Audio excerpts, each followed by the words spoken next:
એવી food habit અથવા કોઈ એવા ફૂડ હોય છે કે એવા કોઈ લિક્વિડ હોય છે જે આપણે ડેઈલી યુઝમાં લેતા હોય છે, અથવા કોઈ ડ્રાય ફ્રૂટ્સ હોય છે, તો એવા કોઈ સજેશન, હું એવું નથી કહેતો કે એ જ લેવું જોઈએ, પણ કોઈ એવા સજેશન જે કોઈ નોર્મલ માણસ છે એમને કોઈ વખત થતું હોય અને કોઈ ફૂડ હેબિટ થી જો એમને ચેન્જીસ લાવવાનો પ્રયાસ કરતા હોય અને એમને કોઈ ફૂડ લેવું હોય, તો એવા કોઈ suggestion, food dietary related suggestions ખરા સર?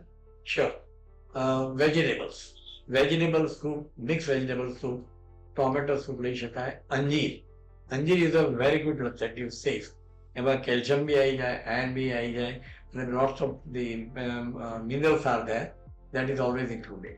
So એક અંજીર રાતે પલાળી રાખો, એટલા માટે કે ઉપર ડસ્ટ ચોંટેલી હોય.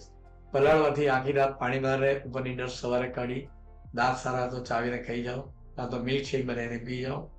એક ખજૂર, ડ્રાય ફ્રૂટની અંદર અગેન 2 બદામ, 2 કાજુ, 1 અખરોટ, if finance can afford you, right. પણ વેજીટેબલ તો બધાને એફોર્ડ થાય જ.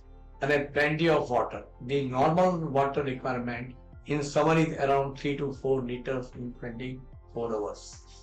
And if it is winter or monsoon cold season, it is 2.5 to 3 liters. એટલો જ વોટર ઇન્ટેક થાય.